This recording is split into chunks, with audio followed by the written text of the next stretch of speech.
Before any word, perhaps an image rises within. A half-open window, light touching the dust in the air, a silence that is not emptiness, it is waiting. The body feels first. A light weight in the chest, short breath, shoulders a bit tense. There are days when it seems life has pulled up the floor and left only the fall.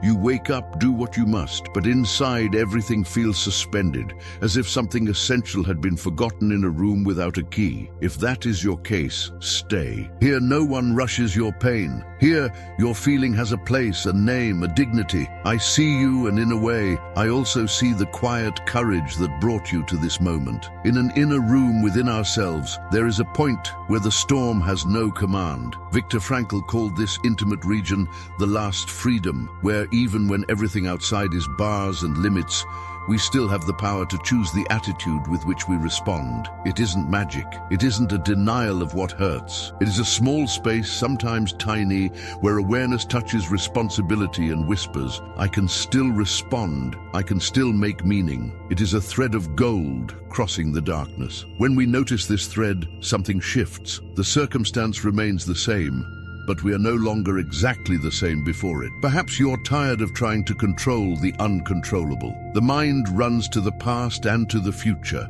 as if opening 1,000 tabs at once, and the heart can't find a seat. It's understandable. The brain, when frightened, looks for shortcuts. The body, when tense, braces. So let your breath find a rhythm that's possible now. You don't need to force anything. Simply notice the air coming in and going out, the temperature at the nostrils, the gentle movement of the abdomen. Some call this coherence between heart and head, when the simple act of breathing creates an inner agreement, a shared cadence. In that cadence, noisy thoughts lose altitude, emotions gain a name, and your presence fits back inside you. If it's comfortable, your eyes may close for a few moments. Imagine that window. On the inside, the floor still feels uncertain. On the outside, the light keeps existing regardless of what you feel. The light is not an order, it is an invitation. It doesn't demand that you get better. It doesn't charge you to smile. It simply says, I'm here, in case you'd like to notice me. Freedom of attitude works like that. It doesn't change the bars. It changes the direction of your gaze.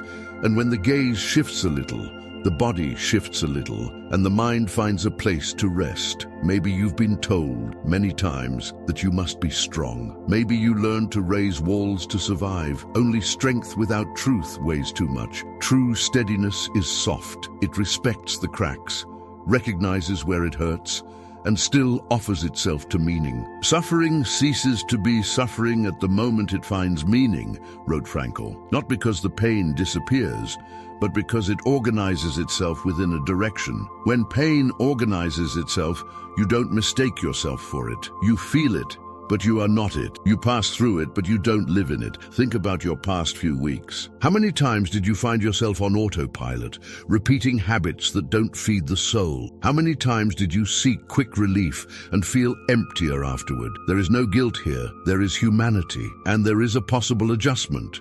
To choose an intimate posture that honors what you hold valuable. Responsibility in this sense is not extra weight. It is the ability to respond to what life presents in the measure you can manage today.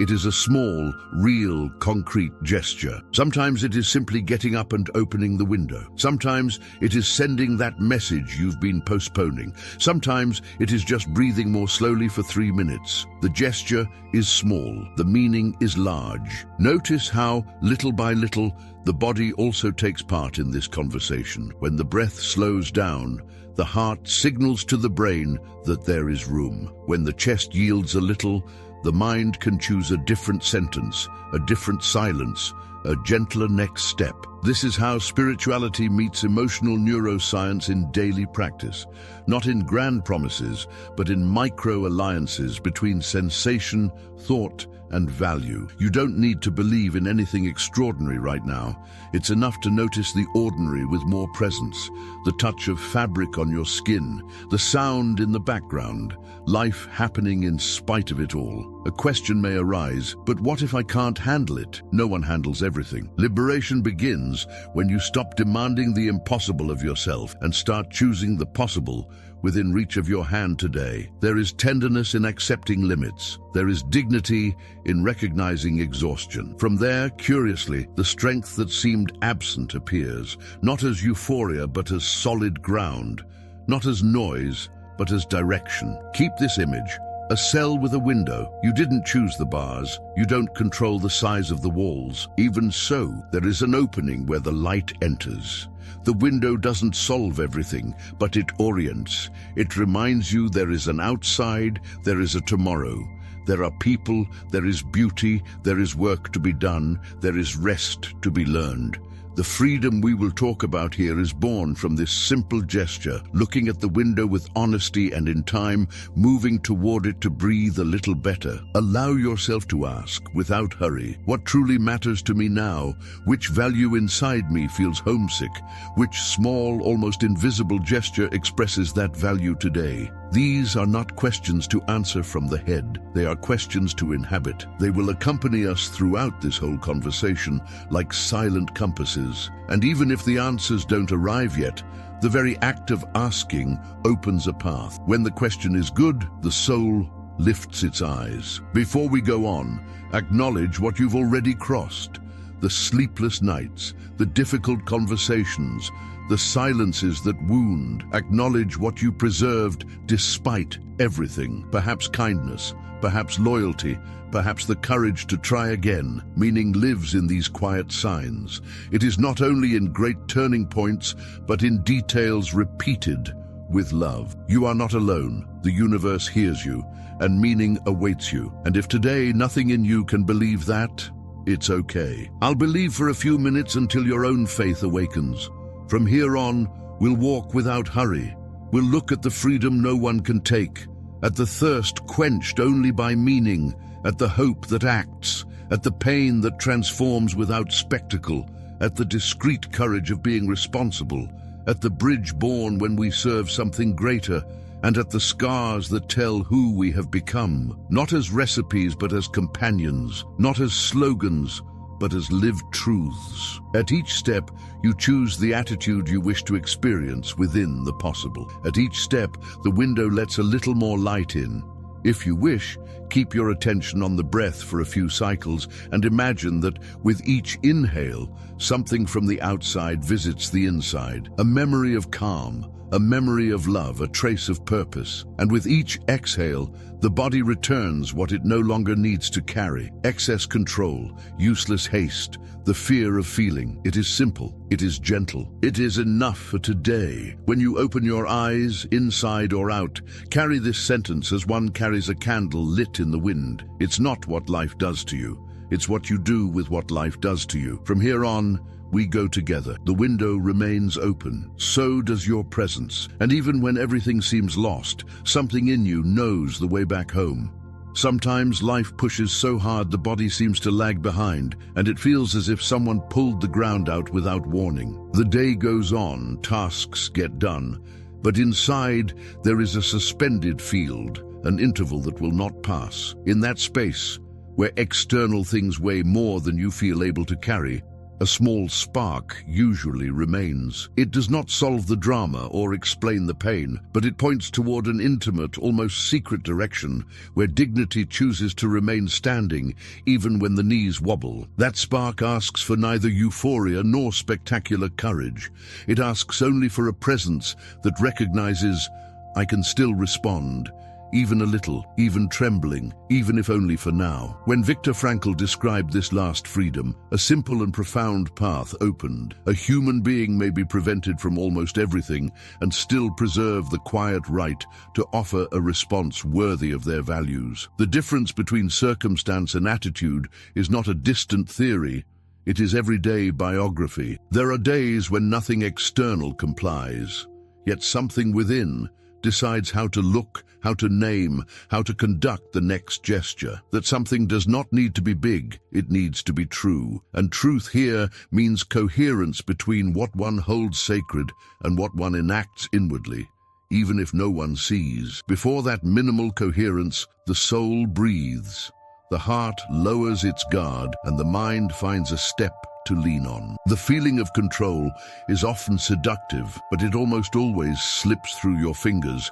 Chasing mastery of everything exhausts and confuses you, especially when the variables are many and time feels short. That is the point where the small, controllable piece gains value. It is concrete, not grand. It is guided by what is available today, not by what would be ideal if the world were different. In that smaller measure, a coherent gesture changes the texture of the day. The body relaxes a little, thoughts slow down, guilt withdraws, and responsibility lights like a candle that does not intend to illuminate the city but can illuminate your own table. Lighting the table is already a great deal when the night is dense. The triad of meaning amid chaos offers a clear outline for this inner candle. Creative values remind us that even under pressure, there is always something to offer, a care, a competence, a kindness, a presence that adds. Experiential values recall that there is still something to contemplate and love, a slice of sky, a beloved face, a silence that consoles, a gesture of gratitude that reorganizes the chest. Attitudinal values point to the way one stands before the inevitable, with sobriety, with humility, with quiet courage. When these three axes draw near, they form a base, a possible ground. It isn't a stage, it is a base. And a base is everything when the world sways. The metaphor of the cell with a window does not diminish the pain of those confined by circumstance. It only offers a map. The window does not deny the bars. It confirms there is light on one side and breath on the other. It is curious how biology responds to this image. By allowing yourself to look toward the opening, the chest expands a little, the heart rate finds a cadence. The nervous system picks up a safety signal, and once it feels a bit safer, thought gains clarity and emotional memory becomes less threatening. Small physiological changes create conditions for small existential changes. One nourishes the other in a cycle. What seemed impossible becomes merely difficult. Difficult is already more livable. There is also the weight of the stories you tell yourself. When the inner plot repeats that nothing helps, that everything fails, that life is mute, experience confirms those sentences and turns them into walls. Changing a sentence does not bring down the whole house, but it opens slivers. Today, perhaps I can manage a little. Now, perhaps there is a gesture that matters. Here, perhaps there is a value to honor. These small concessions to possibility do not mask reality. They allow reality to be seen from gentler angles. Attitude then ceases to be automatic reaction and becomes chosen response, even if the choice is modest, even if it is temporary. And that modesty is often the doorway to meaning. When the world demands more than you have, the temptation is to harden or to give up. Between hardening and giving up, there is a third movement made of steady softness. Softness that welcomes, steadiness that guides. It is a body that recognizes its own limits, and precisely by recognizing them, finds strength enough to continue a little farther. This is not heroism, but loyalty to what matters. Not every day will be like this. On some, the window will seem smaller. On others, the light will enter with more courage than you. What is essential is to perceive that the window exists, that the direction of your gaze is an intimate act of sovereignty, and that sovereignty here means aligning with the best of yourself, even when no one understands, even when no one applauds. Silence is a powerful ally at this stage. Not the silence that suffocates, but the silence that organizes. In it, memory finds its places. Guilt gains a more precise name. Anger takes on outline. Sadness reveals itself as love in a state of care. From that silence, the last freedom is not a pretty concept. It is a living organism that breathes in your own skin, a simple, breathable decision, repeated enough to become posture. Over time, the circumstances that once defined everything begin to converse with a center that does not sell out, does not get distracted, does not lose itself. That center was not born today. It was merely covered. Discovering it is more reunion than conquest. And when the question returns, What do I do with what happened to me?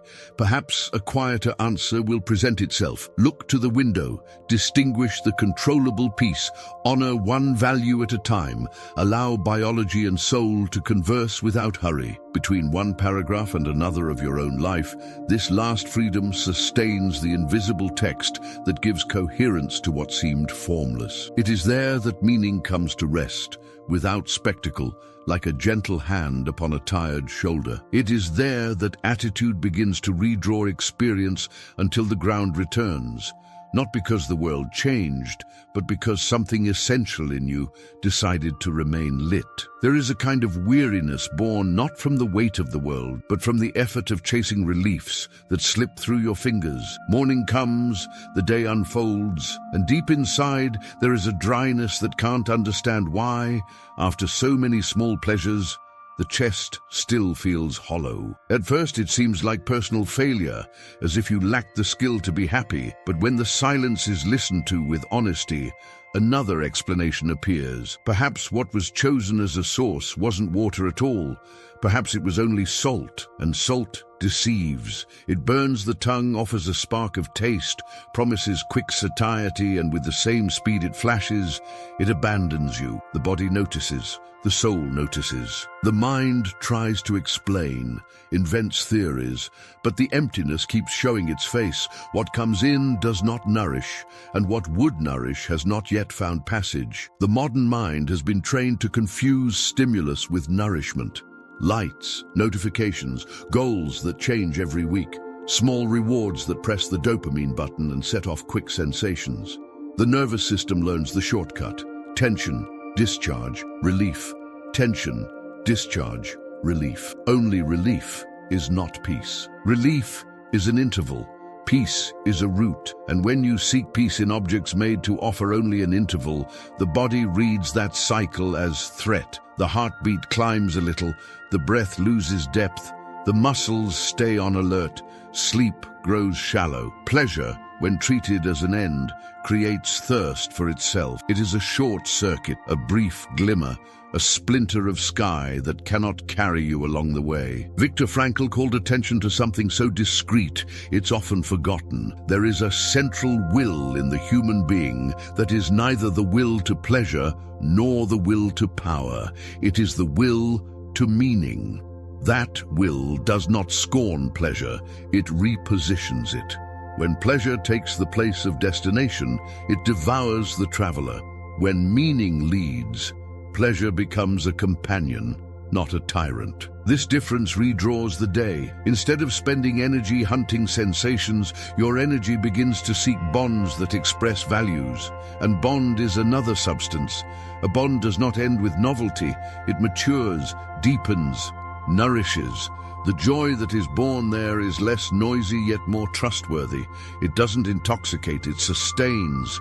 You can see this in the simplest details. There are coffees that warm the hand, but not the story. Conversations that distract but don't bring you closer. Achievements that shine on the outside and leave shadow within. In contrast, there are small gestures so coherent with who you are that they spread clarity, offering true listening, dedicating your talent to a cause, finishing a task with quiet craftsmanship, sharing someone's pain with full presence. There are no fireworks in these scenes, and perhaps for that reason, they go unnoticed in a world trained to measure only what explodes, what vibrates, what earns quick applause. Even so, it is there that meaning lands, discreet and faithful, as if it knew that what makes no noise usually lasts longer. The image of water helps separate mirage from source. Drinking seawater for an instant tricks your thirst. It wets the lips, tastes like life, offers a sense of motion. Soon after, it exacts a price, because the salt pulls the water outward and the body dehydrates further. Treating pleasure as a destination does the same. You increase the dosage, shorten the interval, chase excess to hush anxiety, and the result is a wider emptiness. The heart then believes it is incapable of fullness and tries to negotiate with the little, as if condemned to gather crumbs. It isn't. It has only learned a route that doesn't lead to the spring. When the day ends and the noise recedes, many people feel a pain that has no easy name.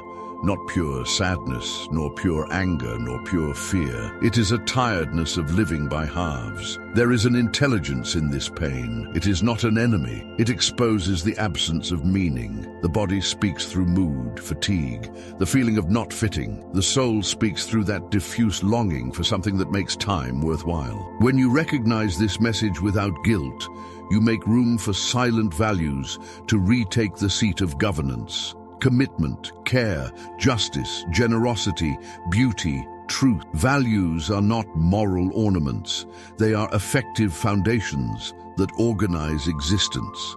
And when life organizes itself around them, joy appears as a natural consequence, the faithful shadow of a body walking under the sun. It's true that culture pushes the other way, offering maps that promise shortcuts. Feel good fast, get better in 3 steps, succeed without failing. These maps aren't evil in themselves. They are merely shallow when the terrain is deep. The adult heart knows that feeling good is precious, but also knows that without belonging to what matters, the good feeling is short-lived. That's why a few questions mature our gaze. How does this gesture connect me to something larger than myself? Who breathes a little easier when I act? Which value becomes visible when I end the day? These are not judgments, they are compasses, and compasses do not push, they only point. Curiously, when meaning returns to the center, the body responds. The nervous system finds fewer reasons for constant vigilance. Sleep creates space for repair, the breath grows rounder, and the mind can hold silences without fear. The joy that emerges on such days doesn't need spectacle to exist. It is the joy of someone who recognizes place, function, direction. It resembles fresh water, simple, transparent, without additives. It quenches thirst slowly, and therefore it quenches better. And when the essential thirst finds respect, pleasures cease to be a threat and return to being a celebration. Not a party that tries to cover holes, but a party that celebrates what is already whole. Some memories may resurface as this understanding settles in. Moments when work rendered brought more peace than a purchase. Days when a true encounter mattered more than a string of distractions. Experiences in which gratitude opened a window in a closed room. These memories aren't for nostalgia, they are for confirmation. Your body knows the difference between salt and water. Your soul knows the difference between glitter and light. Your mind knows the difference between anesthesia and care. When these 3 agree, even for a few minutes, a quiet kind of confidence is born that supports more mature choices the next day. This does not mean a life without creases. There will be days of ancient hunger, shrill temptations, easy promises. There will be returns to salt. That's okay. There is no moral failure here. There is a human path. With each return, the same question can draw near. Where is the spring today? What, in fact, connects me to what matters?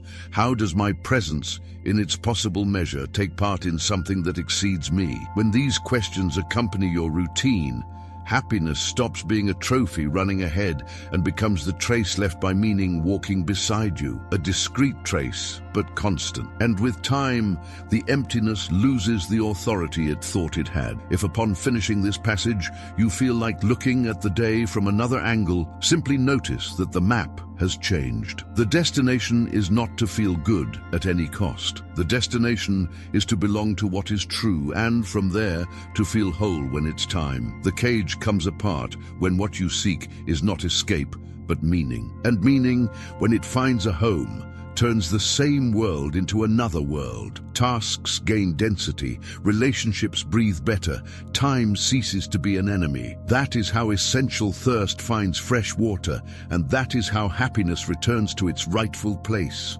Consequence of a bond, not an object of the hunt. There are moments when tomorrow speaks too loudly, and the present loses its voice, as if the mind lived one step ahead while the body tried to keep up, out of breath. Then the day fills with possible scenarios. The head replays dialogues that never happened, and the heart, squeezed between fear of what will come and guilt over what has already passed, forgets the place where the feet touch the ground. In this crossing, Hope is often confused with empty waiting, a constant postponement that promises relief and delivers anxiety. Yet there is a more mature way to name hope, not as a sweet anesthetic, but as a committed presence that sees far without abandoning what is near, that sustains dreams without abandoning the gesture that fits now, that accepts limits without giving up the course. Seen with gentleness, anxiety carries a secret tenderness.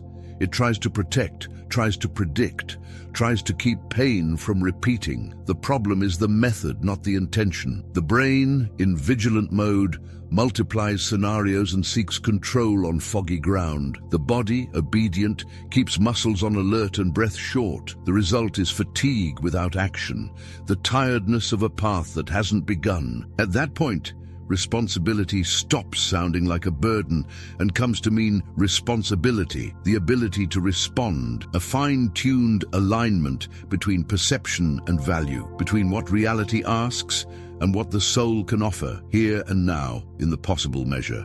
The adjustment is small, but it gives the moment density, and density lends dignity to movement. There is a serene difference between postponing and maturing. Postponing is promising movement to a time that never arrives. Maturing is allowing intention to find a body in a gesture, even if minimal, even if imperfect, even if unseen. Emotional neuroscience helps explain why this relieves. When intention becomes concrete action, the nervous system receives a signal of efficacy, the heart reorganizes its cadence, and the mind reduces excess projections because reality gains an anchor, a reference point that says, life is underway. A single coherent step does not solve the whole path, but it changes the inner climate, and anyone who has walked under a storm knows climate matters as much as direction. There is also the all-or-nothing trap, which usually throws a person into two chasms: paralysis by perfectionism or a headlong rush without purpose. Between them lies a quiet terrain where things grow at the pace of the real. This terrain does not ridicule the dream. It nourishes it. It does not demand grandeur. It asks for honesty. What depends on me in the next 12 hours? For whom will this make sense beyond my own anxiety? Which value will become visible when I finish this small stretch? When these questions are inhabited sincerely, the future stops being a ghost that weighs and becomes a horizon that guides, and the present, instead of feeling used by a distant promise, is honored as the meeting place between intention and life. On foggy nights, the lighthouse metaphor offers comfort that is also a criterion. The lighthouse does not run to the ship, does not turn up the light in despair, does not compete with the fog. It remains lit, constant, faithful to its role, knowing that on the other side, a vessel may need only that reference to align its course. Hope that acts looks like this: a clear commitment to a value, repeated with patience, until life recognizes it as a fixed point. The world may remain murky for a time, but constancy gives navigation to what once seemed only drift. The mind may argue that nothing changes with so little, that the world demands grand turns, that lost time cannot be recovered, yet experience shows the opposite. Accumulated micro-commitments turn climate into season. A phone call made with presence alters a relationship. A tended stretch of work alters inner authorship. A moment of attention to the body gives background. A well-named apology organizes months of noise. These acts don't make headlines, but they change tides. And tides, not isolated waves, reshape the coast. Old promises left along the way may come to mind, along with a taste of failure. The adult heart listens to that memory without humiliating its own story. It recognizes that then conditions were different, and so was awareness. Now, with what you know and feel, another form of presence is possible. It is not about compensating for the past, but about authoring the present in a way more coherent with what you hold true. This quiet gesture is rarely applauded, but it returns to a person the kind of peace that needs no audience, because it is born of the agreement between value and action. It is important to notice how the body serves as a barometer at this stage. When hope shrinks to fantasy, the chest grows heavy and the shoulders close. When hope finds gesture, Air circulates with less effort. The gaze becomes steadier. Thoughts line up instead of piling up. The whole organism confirms there is a path. And when the organism confirms, the mind gains courage to sustain choices that are less exciting and more essential, guarding against distractions that wear the mask of urgency, but steal the presence that nourishes. At a certain point, it becomes clear that it is not a matter of choosing between now and later, but of stitching the two together with the thread of authentic responsibility. Later gives direction to now. Now gives body to later. The dream reminds you why it is worth it. The gesture reminds you it is worth it because it is lived. This stitching is neither rigid nor romantic. It is artisanal. It takes time, asks for adjustments, withstands failures, celebrates restarts. And the further this weave advances, the more a person perceives themselves as the author of their own life, less hostage to others' expectations, more faithful to the axis that holds them on foggy days. If at the end of this passage something in you senses a bit more space inside, it may be the lighthouse lit, announcing that there is a possible harbor even when the shore does not fully show itself. Hope that remains lit does not promise calm seas. It promises orientation. It does not promise immediate results. It promises enough presence to face what comes. And in the end, it is this presence that turns anxiety into path, delay into story, fantasy into life that unfolds before your very eyes. There are pains that grow so large inside that they begin to narrate the whole story, as if everything else were a timid supporting cast and the wound the only protagonist. At times, suffering is idolized as proof of depth. At others, we flee from it as if honest contact could break us forever. Neither stance welcomes reality. Pain exists, throbs, asks to be named, and when it is granted dignity and direction, it turns from absolute center into raw material. It doesn't disappear by enchantment, but it finds a function, a path, a form of service. It is the difference between carrying a weight and giving that weight a destination. What weighs on us does not define who we are. It reveals what matters, and what matters, when cared for, becomes a work. When Edith Eger echoes Frankl in speaking of meaning in suffering, she points to an ethic of integrity. Life does not ask us to defeat pain in a duel. It asks us to walk with it in the direction of what is valuable. This reorganizes the place of trauma within autobiography. It ceases to be a verdict and becomes a critical chapter, the kind that demands close reading, pause, rereading, and that, precisely for this reason, matures the voice. Courage here is not spectacle.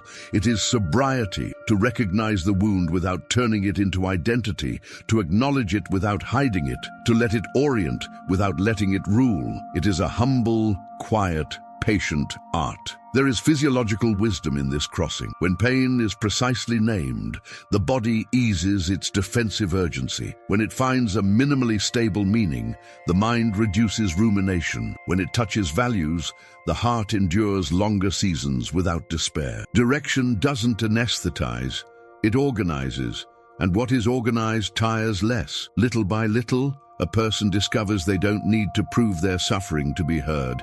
They need only treat it with enough respect that it becomes fertile. Fertile means that something is born from it, care that wasn't there before, presence that was missing, responsibility that was unknown. The image of the forge helps us inhabit this ethic. In high heat, metal becomes malleable. Without that heat, no form is possible, but heat for heat's sake only burns. The difference lies in intention and in the artisan. Direction, time, and patience turn fire into an ally. So it is with pain. It can consume if worshipped, it can atrophy if denied, or it can serve if oriented. In this third way, the dignity emerges of choosing what to do with what you did not choose. It is a dignity that does not humiliate fragility, does not demand a performance of triumph, does not turn the scar into a trophy. It simply goes on with careful hands, shaping what insists on boiling. The transmutation map proposes an intimate cartography that sketches possible exits in the concreteness of daily life. To name the loss lets grief gain contour.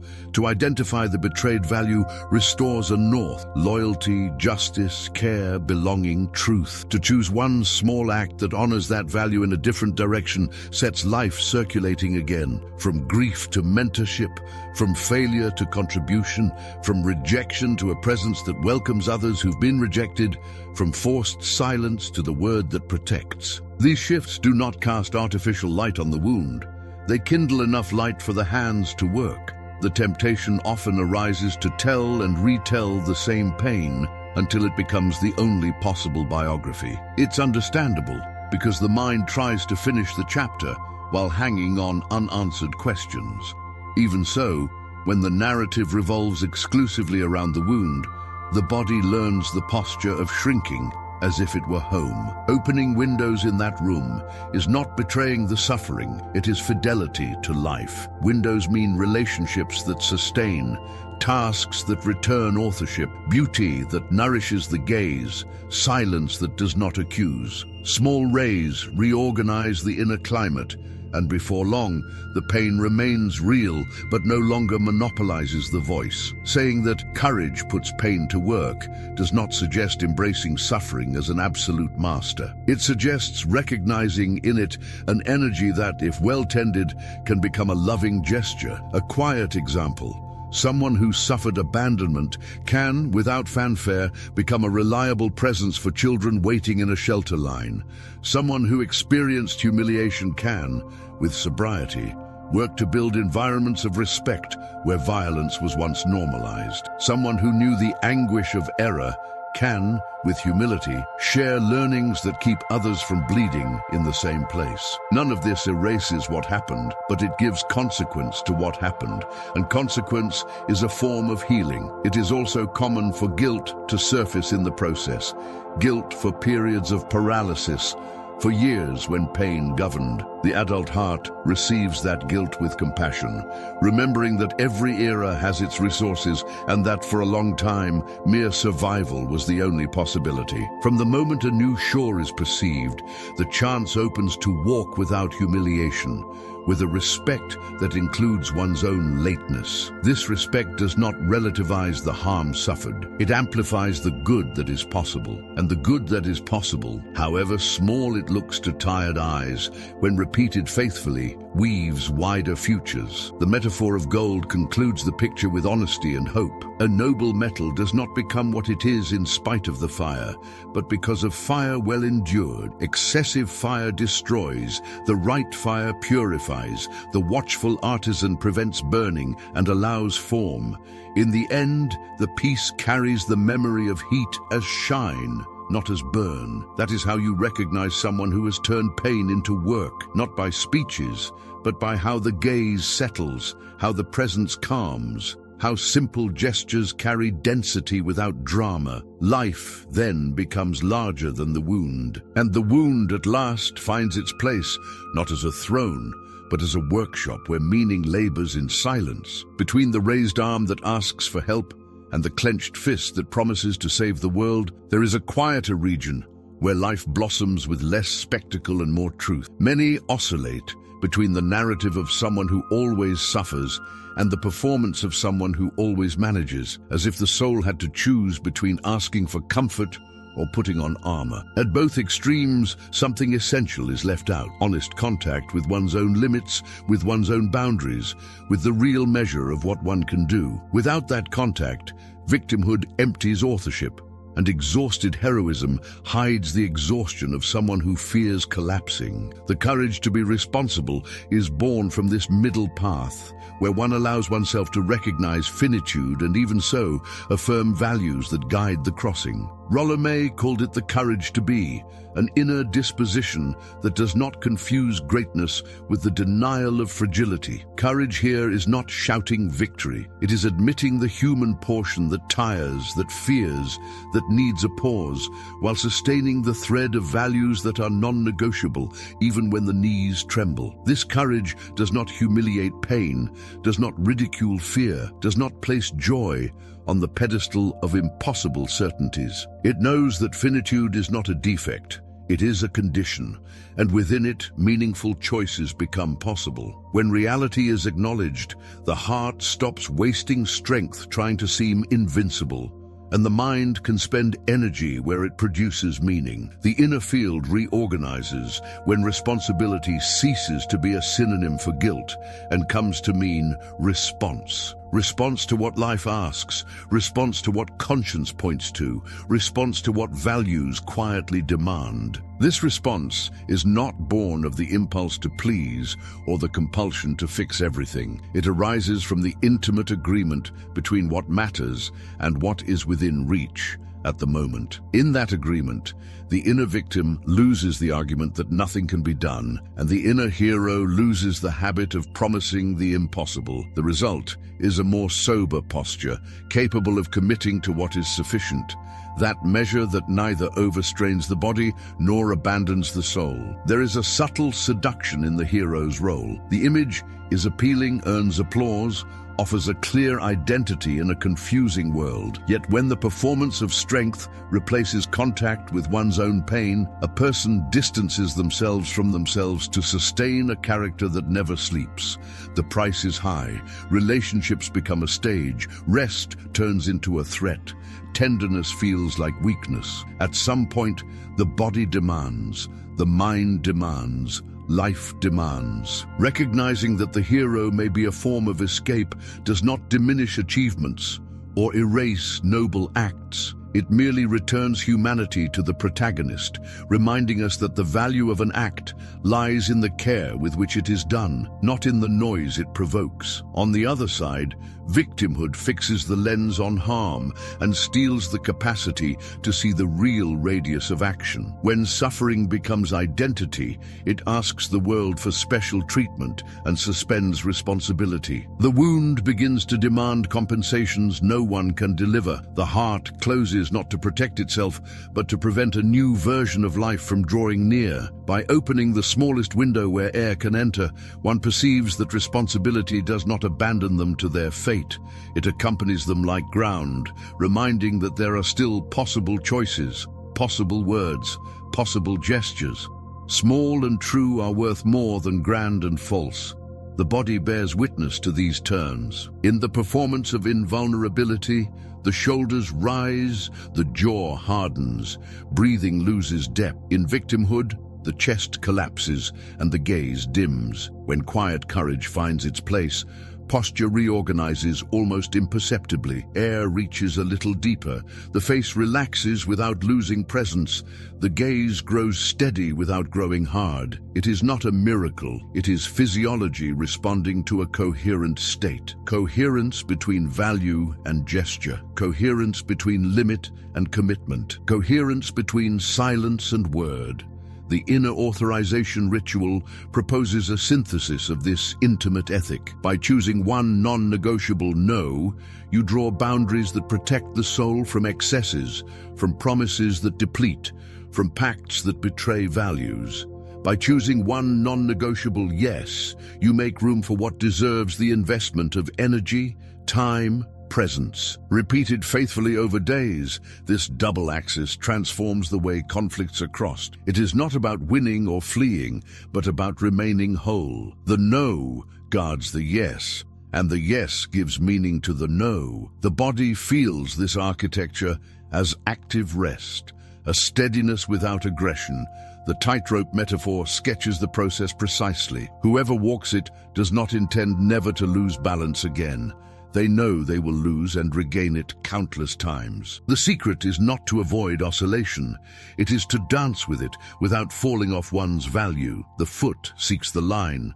The torso readjusts. The arms compensate. The eyes find a fixed point. Each micro-correction is a conversation with life. I hear you. I adjust. I go on. In this rhythm, responsibility stops sounding like a sentence and becomes background music, and the crossing, which could have been an exhibition, becomes a presence so attentive it dispenses with an audience. Memories may surface of times when the hero's role brought pride, or when victimhood brought comfort. There is no need to erase these memories.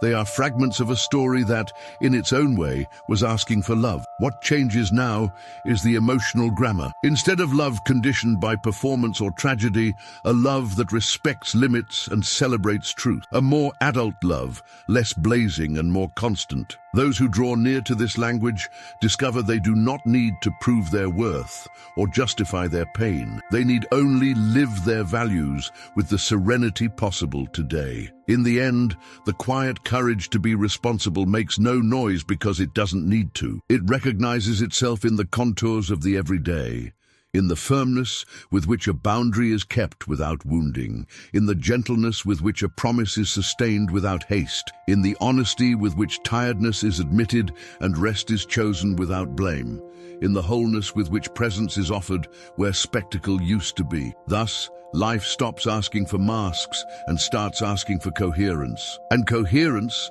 repeated in small steps, turns the tightrope into a traversable path, the role into a person, the story into a work that breathes without applause. In certain seasons, the heart perceives the world as if it were an empty room that gives no echo, and the feeling of irrelevance weighs as if it had a density of its own. It isn't just loneliness, it is emotional invisibility. The impression that your hands don't reach anyone and that your very presence doesn't change the weather of any place. On such days, looking too much inward becomes an opaque mirror because the gaze spins around itself until it grows tired. Silence, however, holds a narrow opening. What seemed like absence may be an invitation to overflow, not as an escape from yourself, but as a rediscovery of yourself by taking part in what exceeds your own outline. What you offer returns transformed into belonging. What you give comes back in the shape of meaning. Viktor Frankl called this self-transcendence, the discrete movement in which the self is relieved of itself by serving something wider, and in doing so, surprisingly finds itself. The logic sounds paradoxical, yet it is intimate. When attention stops policing every millimeter of one's own suffering and shifts toward a good that precedes and surpasses it, pain loses the status of identity and becomes part of a larger story. This is not about denying legitimate needs, nor romanticizing a kind of giving that ignores exhaustion. It is about letting life pass through the body with purpose, like a river that gains strength by flowing, not by holding. The body feels the difference. The chest opens a little, the breath grows rounder, and tiredness gains a reason that organizes the weight. There is a gentle phenomenon in the nervous system when presence offers itself coherently. The mind that once ruminated its own lack begins to process signals of usefulness and belonging. The heart adjusts its cadence upon sensing a living exchange. The biochemistry of care, so studied and yet so subtle, introduces states of engaged calm, less dependent on mood and more supported by bonds. It is a practical, almost domestic spirituality. Someone prepares a meal with care for a person in mourning. Someone shares knowledge that eases another's anxiety. Someone brings quiet presence to a hospital bed. There are no spotlights. There is coherence. And coherence repeated becomes ground. The mirror metaphor helps redraw the search. Staring only inward in certain seasons is like trying to see your own face without a reflecting surface. The outline is lost, the features blur, the image goes out of focus. A face reveals itself in relation, in otherness, in encounter. Meaning likewise gains definition when it takes part in something that summons it out of the closed circuit of the self. A just cause, a commitment to care, a work that needs constancy, a friendship that asks for presence. These realities return an image to the soul because they remind it of what constitutes it beyond its pains. In the river's imagery, strength doesn't arise from still accumulation, but from movement that gives passage. It bends, skirts stones, receives tributaries, and goes on. Accumulation stagnates and clouds. Flow cleanses and nourishes. Effectively, stagnation is insisting on being the center of all narratives, expecting life to compensate for what was missing. Flow is allowing what you know, what you love, and what you can do to circulate outward, even in small portions. The curious thing is that once this flow is established, your very sense of worth recalibrates. You no longer measure yourself by applause, but by fidelity. You stop comparing paths and begin recognizing singularities. You stop demanding guarantees and accept mystery with greater maturity. In many people, isolation creates an arrhythmia of belonging, as if the chest beat out of sync with the world. As they draw near to a bridge, a regular commitment to something greater, the rhythm slowly returns. Stories of sustained care reveal this beautifully. Someone who, for 30 days, dedicates a few hours each week to teaching adults to read, realizes in the end that not only were letters delivered, a quiet dignity was restored to both. The one who taught also relearned to trust the reach of small gestures, or someone who commits to visiting an elderly neighbor on Sunday afternoons discovers, almost without noticing, a wider version of family, an extension of one's own home beyond its wall. There is also the risk of turning service into a persona, forging a new armor that hides needs. Self-transcendence does not mean self-annihilation. It stands on an inner axis that respects limits and welcomes rest. The river that yields does not evaporate itself. It follows the course that is its own. Likewise, serving something greater does not require abandoning self-care, but integrating it.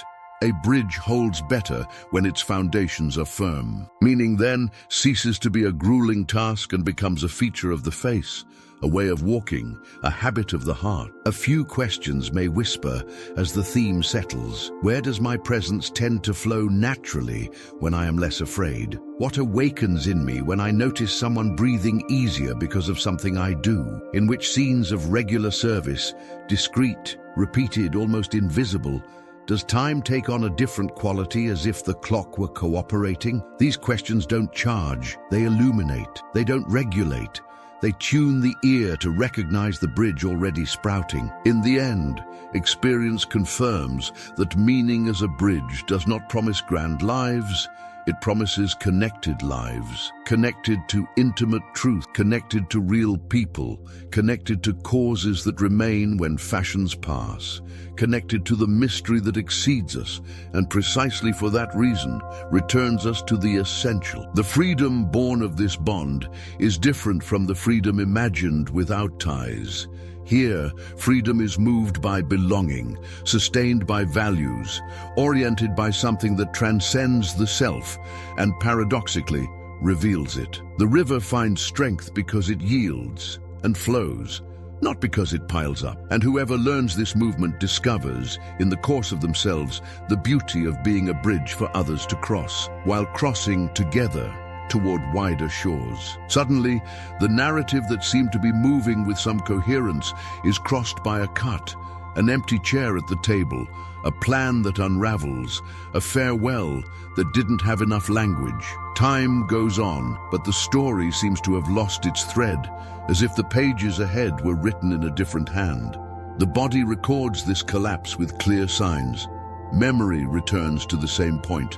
Attention narrows. Breathing learns a short rhythm. It isn't always the size of the event that defines the rupture, but the effective place it occupied. That is why what breaks is not only a project, it is the sense of continuity. In the midst of this discontinuity, a question insinuates itself: how to go on, being without denying what was lost. Irvin Yalom's view converses with Viktor Frankl's when they speak of meaning as an axis capable of sustaining a new organization of one's biography. It is not about erasing difficult chapters. but about finding a fitting place between what broke and what remains true. Reauthorship in this context is not reinventing oneself to flee, it is retelling oneself to integrate. Pain gains a name and a place. The value that endured, loyalty, love, justice, compassion, courage, reappears as a guiding line. Instead of forcing the past to fit the present is allowed to recognize the past and add it to the whole, with the honesty of one who knows that maturity is less about victory and more about coherence. The popular image of closing a chapter often produces anxiety when it is understood as a duty to forget, to turn pages too quickly, to smile as proof of overcoming. That shortcut, besides cruel, impoverishes the truth of what was lived. Closing a chapter, when truth and responsibility are present, means being able to reread without tearing open again. It means being able to speak of the loss without letting it steal one's entire identity. It means finding words for what once had only silence. There is no hurry, there is rhythm. There is no recipe, there is care. Memory remains available but no longer grips the ankle because it has been visited with respect and welcomed into a wider plot. The body recognizes the moment when reauthorship begins. The recollection stops being always a trigger of urgency and at times appears as a quiet presence. The chest that once closed accepts more air. The mind that used to circle the same point creates different paths for arriving at and leaving the same memory. It is not forgetting. It is a transformation of the emotional bond with the experience. The painful event continues to exist, but the relationship with it changes in texture. In simple language, what once governed now participates. What once defined now informs. What once swallowed the person becomes something digested, rough food that even so nourishes. There is a delicate moment when guilt tries to bargain with reauthorship. Guilt for having gone on, for having found joy amid mourning, for not feeling the same weight every day. That guilt, seen up close, is misunderstood loyalty, as if remaining faithful to the memory required remaining wounded to the same degree. True fidelity, however, honors the person, the dream, or the lost value by turning pain into care, emptiness into presence, absence into a gesture that preserves the best of what has been. Love is not measured by the quantity of tears, but by the quality of meaning one chooses to build from them. The image of kintsugi restores dignity to this process. The broken ceramic does not return to what it was, and precisely for that reason, becomes whole in another way. The cracks are not swept beneath the glaze, they receive gold, a material that does not disguise the break, but illuminates it. There is no spectacle in the mending. There is attention to detail, patience with the glue's timing, respect for the pattern the fractures propose. When the piece returns to serve at the table, it does not apologize for having fallen.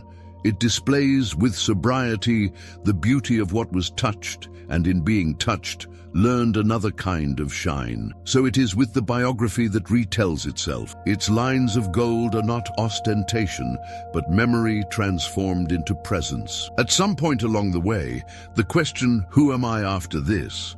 begins to find answers in small signs. The way one listens to someone in pain, the calm that rises in the voice during hard conversations, the quiet care for what once went unnoticed, the gratitude that appears as a new habit toward what remained. These signs ask for no witnesses, demand no applause. They simply confirm that the story, though marked, is still legible. They confirm that meaning can inhabit houses that were once ruins. They confirm that the future, even with new walls, respects the old foundation. To retell one's life without erasing pain does not mean turning every conversation into an open confession, nor hunting for meaning in every stray noise. It means cultivating a gaze that recognizes one's own shadow, and precisely because it does, can walk with a gentler light. This gaze does not require perfection. It requires presence. It is presence that sustains responsibility, and with it, the freedom to choose what kind of person one is becoming while crossing what one has crossed. Meaning here is not a prize for having endured. It is an answer to what existence asks. when it pulls away the ground. In the end, the scars that matter are not the ones that fit into catchphrases, but the ones that educate the gesture. They remind us that every loss rearranges priorities, that every failure refines commitments, that every rupture throws open values that may have been hidden by habit. The biography, then, is neither swept clean nor vitrified. It is inhabited with enough truth to honor the pain, with enough responsibility not to make it a throne, with enough delicacy to let life become a set table again, where the repaired piece serves water and bread without fear of breaking anew, because it has already learned that even when it breaks, there is gold to be found, and that this gold, when used with love, does not weigh, it illuminates. When speech quiets and the inner environment slows, certain images return as if recognizing home. The window that lets light settle on the room's dust, the fresh water that doesn't promise euphoria, the lighthouse that doesn't run, the forge that gives form without spectacle, the tightrope that finds the center again, the bridge that joins shores, the repaired ceramic that shines along the lines of its own history. Bringing all of this together, a field of meaning is born where the breath can rest, and in resting, remember what has always been available even on the narrowest days: the freedom to choose one's attitude, the bond with something larger, the courage to respond to reality, the dignity of turning pain into work, the gentleness of remaining human. The window comes closer first. It doesn't take effort to open. It only takes noticing it exists. The light that enters neither demands the night to end, nor forbids what is heavy. It simply offers a possible direction for the gaze. In that quiet gesture, the body understands that control is not the proposal. Coherence is. The mind slowly trades urgency for cadence, and the heart recognizes that hope is not the absence of shadow. It is fidelity to a point of clarity that persists. Freedom of attitude rests here, like placing your forehead against the glass and sensing that on the other side there is still a world. Then fresh water finds its place. It isn't noise. It is care. Essential thirst doesn't need promises, it needs a source. Remembering the moments when life aligned with meaning, even if discreet, even if small, rehydrates the biography without tricks. The joy born from that remembrance doesn't ask for a stage. It offers itself as ground. And ground is the gift of meaning. It lets the feet touch reality without fear of sinking. When the mind's fog draws near, the lighthouse keeps its watch. It does not run, compete, or dramatize. It stays lit, faithful to its role. That fidelity restores rhythm to thought and rest to breath. The future stops being a threat and returns to being a horizon, because the now finds a possible gesture. And that gesture, however small it seems, signals life underway. Hope then loses the sugar of fantasy and gains the body of responsibility. The forge is lit with respect. Heat does not become a spectacle of triumph. It becomes process. The raw matter of pain, when treated with intention, yields little by little and accepts form. It is not the fire that defines the piece. It is the artisan's direction. In this patient work, courage chooses to put the wound at the service of a value, and the value, in turn, reorganizes the weight of what happened. Life does not deny what has gone. It decides the destination of what remains. On the tightrope, the body learns a music that does not demand perfection. Balance is not a fixed state, it is a conversation. The axis is lost and refound countless times until the crossing, once tense, becomes a reliable practice. The no that protects and the yes that guides appear like quiet wings. Neither a fatigued hero nor an eternal victim, simply someone able to stay loyal to what matters without wounding what is true. The bridge appears when the self, tired of circling itself, finds a shore in the other. Self-transcendence returns contour and belonging. The gesture that reaches beyond one's own navel surprises by bringing back a clearer face in the mirror. Bond is not the opposite of freedom, it is its foundation. By serving what remains when fashions pass, a person recognizes themselves as less lonely and more real, less anxious and more available. less hungry for applause and more attuned to what matters. At last, the repaired ceramic rests on the table. It is not ashamed of what broke. It does not romanticize the fall. The lines of gold do not erase the story. They illuminate it. The touch now perceives a new solidity that did not come from never being hurt, but from having crossed, respectfully, the place that hurt. There is beauty in this different wholeness, a beauty that needs no defense because it was born of truth. When these images align like an intimate constellation, something within us learns the language of enough. Enough for today, enough for this stretch, enough to go on. The whole system gives thanks. The body disarms unnecessary alerts. The mind reduces the noise of control. The heart resumes a cadence that doesn't depend on the world's mood. In that cadence, choices gain specific weight and stop obeying the impulse of haste. Meaning then ceases to be a thesis and becomes a sensation, a way of walking, a way of looking, a way of being in relationship. Perhaps memory brings faces, places, dates. Perhaps gentle tears arise, the kind that ask for no explanation. Perhaps only a good silence settles in, the kind that organizes within, without demanding anything change without. In any of these scenes, a thread is confirmed. It is not what life does to you. It is what you do with what life does to you. The final freedom of the human being is to choose one's attitude in any circumstance. And when attitude chooses meaning, suffering ceases to be a cult and returns to being a path. As the video nears its end, presence draws inward without withdrawing. The window remains open.